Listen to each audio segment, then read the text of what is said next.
আল্লাহর হাবিব সাল্লাল্লাহু আলাইহি ওয়াসাল্লামকে খুশি করার জন্য আল্লাহ আয়াত নাজিল করলেন, ফাওয়াল্লি ওয়াজহাকা শাতরাল মসজিদিল হারাম।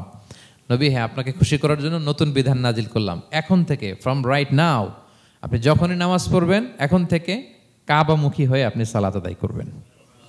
তাহউইলুল কিবলা, কিবলা পরিবর্তন হয়ে গেল। সুবহানাল্লাহি ওয়া বিহামদি। আপনারা মসজিদে নববীর পাশে মদিনাতে একটা মসজিদ দেখবেন, এটাকে বলে মসজিদ যুল কিবলাতাইন। এমন মসজিদ যে মসজিদে এক নামাজে দুই কেবলা শেয়ার করা হয়েছিল। মানে এই আয়াত যখন নাজিল হলো, আল্লাহর হাবিব সাল্লাল্লাহু আলাইহি ওয়াসাল্লামের সাথে একজন নামাজ পড়ে যে ওই মসজিদে যে দেখে কিছু লোক নামাজ পড়তেছে ওই বাইতুল মকদেসের দিকে হয়ে, কারণ তখন পর্যন্ত ওইটাই কেবলা। তিনি নামাজরত অবস্থায় এদেরকে বললেন যে তোমরা তো জানো না এই মাত্র আয়াত নাজিল হয়েছে, কেবলা কিন্তু আর ওই দিক নাই, ডাইরেকশন চেঞ্জ, এদিকে হয়ে যাও। তো ইমাম সহ মুসল্লি সব ঘুরে নামাজের মধ্যে ওইদিকে হয়ে গেছে। তাহলে একই নামাজে দুইটা কেবলা শেয়ার করা হয়েছে।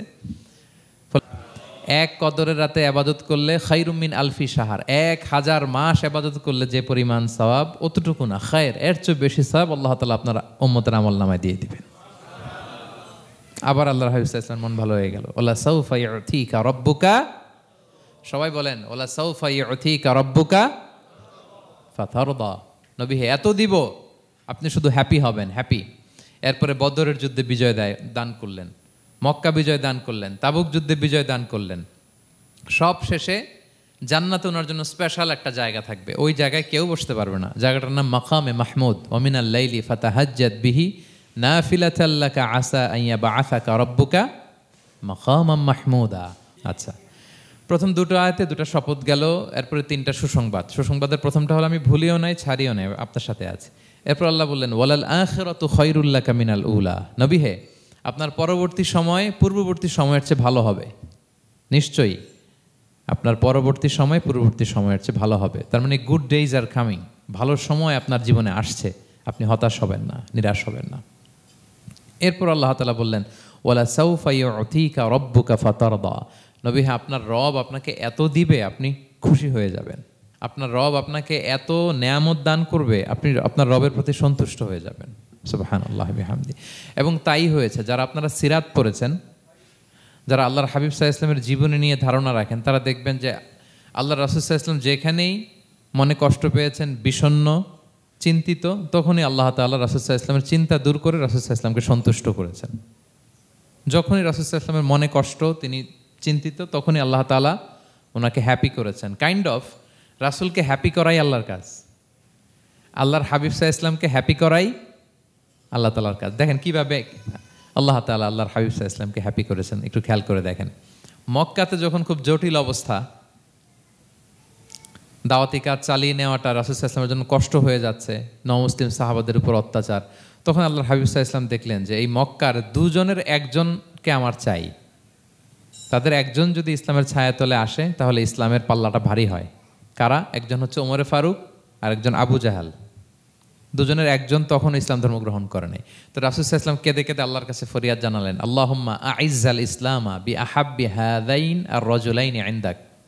আল্লাহ, আমি কাউকে স্পেসিফিক তোমার কাছে চাই না, শুধু এটাই বলি, দুইজন লোকের নাম বলবো, এই দুইজন লোকের মধ্যে থেকে যাকে তোমার পছন্দ হয় তাকে তুমি ইসলামের ছায়াতলে এনে ইসলামকে শক্তিশালী করো। এক হচ্ছে আবু জাহাল, আরেক হচ্ছে ওমরে ফারুক। এই দোয়াটা তিনি করতে লাগলেন। আর খুব চিন্তিত, দুজনের কেউই মুসলমান হয় না। একদিন হঠাৎ সাহাবারা বললেন, ইয়া রাসূলুল্লাহ, আল্লাহর হাবিব সাল্লাল্লাহু আলাইহি ওয়াসাল্লাম তখন দারুল আরকামের ভেতরে বসা। সাহাবারা বললেন, ইয়া রাসূলুল্লাহ, আপনি এখান থেকে সরে যান, কারণ ওমরে ফারুক নাঙ্গা তলোয়ার নিয়ে আসতেছে আপনাকে হত্যা করবার জন্য। তো আল্লাহ রাসূল সাল্লাল্লাহু আলাইহি ওয়াসাল্লাম বললেন যে তোমরা সরে যাও, আমার মনে হচ্ছে ওই যে চোখের পানি ছেড়ে আমি দোয়া করেছি, ওই দোয়া আজকে কবুল হতে শুরু করেছে, তোমরা সরো। ঠিকই ওমরে ফারুক রাদিয়াল্লাহু তাআলা আনহু আসলেন, এসে তিনি তলোয়ার রেখে দিয়ে বললেন, আশহাদু আল্লা ইলাহা ইল্লাল্লাহ ওয়া আশহাদু আন্না মুহাম্মাদান আবদুহু ওয়া রাসূলুহু। আমি সাক্ষ্য দিচ্ছি আল্লাহ ছাড়া কোনো ইলাহ নেই এবং আপনি আল্লাহর প্রেরিত বান্দা এবং রাসূল। এই দৃশ্য দেখে রাসূল সাল্লাল্লাহু আলাইহি ওয়াসাল্লাম খুশি হয়ে গেলেন। ওয়ালা সাউফা ইউতিকা রাব্বুকা ফাতারদা। আল্লাহ বলেছিলেন যে নবী, হে, আপনাকে এত দিব, আপনার রব আপনাকে এত নেয়ামত দিবে, আপনি শুধু খুশিই হবেন, সন্তুষ্ট হবেন আমার প্রতি। এদের রাসূল সাল্লাল্লাহু আলাইহি ওয়াসাল্লামের দোয়া কবুল করে আল্লাহ তাআলা ওমরে ফারুককে ইসলামের ছায়াতলে এনে ইসলামকে শক্তিশালী করলেন। ফাতারদা, রাসূল সাল্লাল্লাহু আলাইহি ওয়াসাল্লাম খুশি হয়ে গেলেন। এভাবে প্রতিটা ক্ষেত্রে। মক্কাতে যখন খুব কঠিন অবস্থা, রাসূল সাল্লাল্লাহু আলাইহি ওয়াসাল্লাম তায়েফে চলে গেলেন। দাওয়াত দেওয়ার জন্য। নেইবারিং সিটি, আপনারা যে হজ উমরা করেছেন জানেন, মক্কার পাশের সিটি তায়েফ। দাওয়াত দিলেন, দাওয়াত প্রত্যাখ্যান করলো তারা। শুধু তাই না, ফিজিক্যালি হ্যারেস করা হলো আল্লাহর হাবিব সাল্লাল্লাহু আলাইহি সাল্লামকে। রাসূল সাল্লাল্লাহু আলাইহি ওয়াসাল্লামের জামা ধরে, গা ধরে টানা হেচড়া করা হলো, পাথর মারা হলো, তিনি রক্তাক্ত হলেন। হামালাতুল জিবাল, পাহাড় রক্ষী ফেরেশতারা বললে, রাসূলুল্লাহ আপনি যদি আদেশ দেন তায়েফের 2 দিকের পাহাড় দিয়ে এমন চাপা দিব পুরো তায়েফের জনপদ একেবারে ভ্যানিশ হয়ে যাবে। আল্লাহর হাবিব সাল্লাল্লাহু আলাইহি ওয়াসাল্লাম বললেন, না, আমি আশা করি তাদের পরবর্তী নেক্সট জেনারেশনের কেউ না কেউ পড়বে লা ইলাহা ইল্লাল্লাহ মুহাম্মাদুর রাসূলুল্লাহ। তাই হয়েছে। এখন তায়েফে যান, শুধু মসজিদ আর মসজিদ, মসজিদ আর মসজিদ। কি চমৎকার পরিবেশ! তায়েফে গেলে মনেই হবে না আরব দেশ। বৃষ্টি হয় প্রতিদিন, অনেক চাষাবাদ হয়, চমৎকার এলাকা। রাসূল সাল্লাল্লাহু আলাইহি ওয়াসাল্লামের দোয়ার বরকত। তো তায়েফবাসী দাওয়াত প্রত্যাখ্যান করলো। রাসূল সাল্লাল্লাহু আলাইহি ওয়াসাল্লাম গায়ের রক্ত পরিষ্কার করে নাখলা নামক খেজুরের বাগানে যায়েদ রাদিয়াল্লাহু তাআলা আনহুকে ফজরের নামাজ পড়তেছিলেন। আল্লাহর হাবিব সাল্লাল্লাহু আলাইহি ওয়াসাল্লাম যখন ফজরের সালাতে তেলাওয়াত করতে লাগলেন, একদল জিন পাশ দিয়ে যাচ্ছিল। তারা তাদের এলাকায় যেয়ে বলল, ইন্না সামি'না কুরআনান আজাবা ইয়াহদি ইলা রুশদি ফাআমান্না বিহি। জিনেরা আগে আকাশের উপরে উঠে ফেরেশতারা কি বলে চুরি করে শুনে আসতো। হঠাৎ জিনেরা আর উপরে যেতে পারে না। উপরে যেতে চাইলেই ফাআতবাআহু শিহাবুন সাকিব, আগুনের পাথর মারা হয়। ঘটনা কি? সব জিনেরা বৈঠক বসালো। ঘটনা কি? আগে কত তথ্য আগেই জেনে যেতাম, জেনে গণকদেরকে বলতাম, গণকরা আমাদেরকে ধন্যবাদ জানাইতো। তো এখন তো আসমানের সিকিউরিটি এত বেড়ে গেল কেন? কারণ কি? ওই যে শেষ নবী আসার কথা যে মনে হয় চলে আসছে, দেখো তো কোথায় আসছে উনি। খুঁজতে খুঁজতে খুঁজতে একদল ওই দিন ফজরের সময় আল্লাহর হাবিব সাল্লাল্লাহু আলাইহি ওয়াসাল্লাম রক্তাক্ত হয়ে ফজরের সালাত যখন পড়তেছেন, ওই কোরআন তেলাওয়াত শুনে তারা এলাকায় যেয়ে বলল যে ইন্না সামি'না কুরআনান আজাবা, এক আজীব কোরআন শুনে আসছি, ইয়াহদি ইলা রুশদি, এই কোরআন মানুষকে হেদায়েতের পথে নিয়ে যায়। ফাআমান্না বিহি, আমরা ঈমান এনে ফেললাম। সুবহানাল্লাহ পড়েন। তো রাসূল সাল্লাল্লাহু আলাইহি ওয়াসাল্লাম তো এটা জানেন না। আল্লাহ তাআলা জিবরাইল মারফত জানালেন যে হে নবী, আপনি এসেছিলেন ম্যানকাইন্ডকে দাওয়াত দিতে তায়েফের, তারা দাওয়াত গ্রহণ করে নাই। ম্যানকাইন্ড রিজেক্ট করেছে, কিন্তু আরেকটা জাতি আছে যাদেরকে আপনি দেখেন না, তাদেরকে বলে জিন কাইন্ড, মানে জিন জাতি। পুরো জিন জাতি কালিমা পড়ে মুসলমান হয়ে গিয়েছে নবী। বলা সাউফা ইউতিকা রাব্বুকা ফাতারদা, নবী আপনার রব আপনাকে এত নেয়ামত দিবেন আপনি খুশি হয়ে যাবেন। নবী সাল্লাল্লাহু আলাইহি ওয়াসাল্লাম ওইখানে আবার খুশি হয়ে গেলেন, রক্তাক্ত, ইনজুর্ড। কিন্তু যখন শুনলেন মানুষ জাতি তারা ঈমান আনে নাই, কিন্তু জিন জাতি তারা ঈমান এনেছে, আল্লাহর হাবিব সাল্লাল্লাহু আলাইহি ওয়াসাল্লাম আবার আনন্দিত হলেন। তাহলে আল্লাহর হাবিব সাল্লাল্লাহু আলাইহি সাল্লামকে আনন্দিত করাই হচ্ছে আল্লাহর কাজ, খুশি রাখাই হচ্ছে আল্লাহর কাজ। সুবহানাল্লাহি বিহামদি। আল্লাহর হাবিব সাল্লাল্লাহু আলাইহি ওয়াসাল্লামের বয়স যখন 50 বছর, ওনার কাছের 2 জন আত্মীয় মারা গেল। ওনার প্রিয়তমা স্ত্রী খাদিজা রাদিয়াল্লাহু তাআলা আনহা ইন্তেকাল করলেন, ওনার প্রিয় চাচা আবু তালেব ইন্তেকাল করলেন। 2 জনই শেল্টার দিত, একজন ঘরে একজন বাইরে। আবু তালেবের কারণে কেউ রাসূল সাল্লাল্লাহু আলাইহি ওয়াসাল্লামের গায়ে হাত তোলার সাহস পায় নাই। তো উনি যখন ইন্তেকাল করলেন, রাসূল সাল্লাল্লাহু আলাইহি ওয়াসাল্লাম বিপদে পড়ে গেলেন। সারাদিন কাফেরদের বকা ঝকা গালি খেয়ে ঘরে যখন আসতেন, খাদিজা রাদিয়াল্লাহু তাআলা আনহার কথা শুনলে ওনার হৃদয়টা প্রশান্ত হয়ে যেত। তো বাইরের চাচাও নাই, ভেতরের স্ত্রীও নাই, 2 জনই মারা গেলেন ওই বছর। ওই বছরকে বলা হয় আমুল হুজন, মানে দুশ্চিন্তার বছর। এত ভারাক্রান্ত আল্লাহর হাবিব সাল্লাল্লাহু আলাইহি ওয়াসাল্লাম হলেন, চিন্তিত হলেন, মনটা ভেঙে খান খান। আল্লাহ তাআলা কিন্তু ঠিকই বুঝেন যে তার হাবিবকে কখন হ্যাপি করতে হবে। আল্লাহ তাআলা তখন সাইয়েদনা জিবরাইল আলাইহিস সালামকে পাঠালেন যে যাও, আমার বন্ধুকে আর পৃথিবীতে থাকার দরকার নাই, আমার বন্ধুকে ঊর্ধ্ব জগতের নৈশ ভ্রমণের ইনভাইটেশন দিয়ে আসো, মানে মেরাজের ইনভাইটেশন দিয়ে আসো। পড়েন সুবহানাল্লাহ। সুবহানাল্লাযী আসরা বিআবদিহি লাইলাম মিনাল মাসজিদিল হারামি ইলাল মাসজিদিল আকসা, মসজিদুল হারাম থেকে মসজিদুল আকসায়, তারপরে উপরে সুম্মা দানা ফাতাদাল্লা ফাকানা কাবা কাউসাইনি আও আদনা। আল্লাহর আরশে চড়ে গেলেন, জান্নাত জাহান্নাম দেখিয়ে, নতুন কিছু গিফট দিয়ে, তার পেয়ারা হাবিবের মন ভালো করে এরপরে আবার দুনিয়ায় পাঠালেন। ওয়ালা সাউফা ইউতিকা রাব্বুকা ফাতারদা, নবী হে আপনাকে এত নেয়ামত দিব, আপনি শুধু খুশি হবেন আর সন্তুষ্ট হবেন। সুবহানাল্লাহ। এবার বুঝতে পারতেছেন কিভাবে আল্লাহর হাবিবকে আল্লাহ তাআলা খুশি করেছেন। মক্কায় আর থাকতে পারতেছেন না, এমন অবস্থা যে কোনো সময় আল্লাহর হাবিব সাল্লাল্লাহু আলাইহি ওয়াসাল্লামকে হত্যা করা হবে। আল্লাহ তাআলা আল্লাহর হাবিবের জন্য নতুন জায়গার ব্যবস্থা করে দিলেন, তওবা কিংবা তাইবা, যেটাকে আমরা মদিনা বলি। তিনি মদিনায় গেলেন, আবার রাসূল সাল্লাল্লাহু আলাইহি ওয়াসাল্লামের হৃদয় প্রশান্ত হলো। কিন্তু মদিনায় যে তিনি কাবাকে মিস করতে আরম্ভ করলেন। আল্লাহর হাবিব সাল্লাল্লাহু আলাইহি ওয়াসাল্লাম নবী হওয়ার পরে টানা 14 বছর কিবলা ছিল কিন্তু বাইতুল মাকদিস। কিন্তু মক্কায় যখন তিনি ইবাদত করতেন, তিনি বাইতুল মাকদিসের দিকেই হয়েই নামাজ পড়তেন, কিন্তু সামনে কাবাটারে রাখতেন। কথা বুঝতে পেরেছেন? মক্কায় যখন তিনি নামাজ পড়তেন 13 বছর, কেবলা যেহেতু বাইতুল মাকদেসের দিকেই হয়ে নামাজ পড়তেন, কিন্তু মাঝখানে রাখতেন কোনটারে? কাবাকে। তাহলে কেমন যেন কাবাই তার সামনে। আচ্ছা, কিন্তু মদিনায় যখন গেলেন এখন তো আর সুযোগ নাই, কাবা একদিকে, বাইতুল মাকদেস আরেক দিকে, এখন কাবাকে আর সামনে রাখা যাচ্ছে না, মিস করতে লাগলেন কাবাকে। আর প্রত্যেক নামাজের পরে আকাশের দিকে তাকায় থাকেন, ইস আল্লাহ যদি আয়াত নাজিল করে আমার জন্মস্থান যে মক্কা, আমার পূর্বপুরুষ ইব্রাহিম আলাইহিস সালামের যে ওই কাবার দিকে যদি ক্যাবলাটা ঘুরাই দিত কতই না ভালো হতো। আল্লাহ বলেন যে আপনি যে কদ নারা তাকাল্লুবা ওয়াজহিকা ফিস সামা, নবী আপনি যে আকাশের উপর চেহারা উঠিয়ে মনে মনে কি চান আমি তো বুঝি। আল্লাহর হাবিব সাল্লাল্লাহু আলাইহি ওয়াসাল্লামকে খুশি করার জন্য আল্লাহ আয়াত নাজিল করলেন, ফাওয়াল্লি ওয়াজহাকা শাতরাল মসজিদিল হারাম। নবী হ্যাঁ, আপনাকে খুশি করার জন্য নতুন বিধান নাজিল করলাম, এখন থেকে ফ্রম রাইট নাও আপনি যখনই নামাজ পড়বেন এখন থেকে কাবামুখী হয়ে আপনি সালাত আদায় করবেন। তাহউইলুল কিবলা, কিবলা পরিবর্তন হয়ে গেল। সুবহানাল্লাহ ওয়া বিহামদি। আপনারা মসজিদে নববীর পাশে মদিনাতে একটা মসজিদ দেখবেন, এটাকে বলে মসজিদ যুল কিবলাতাইন। এমন মসজিদ যে মসজিদে এক নামাজে 2 কেবলা শেয়ার করা হয়েছিল। মানে এই আয়াত যখন নাজিল হলো, আল্লাহর হাবিব সাল্লাল্লাহু আলাইহি ওয়াসাল্লামের সাথে একজন নামাজ পড়ে যে ওই মসজিদে যে দেখে কিছু লোক নামাজ পড়তেছে ওই বাইতুল মকদেসের দিকে হয়ে, কারণ তখন পর্যন্ত ওইটাই কেবলা।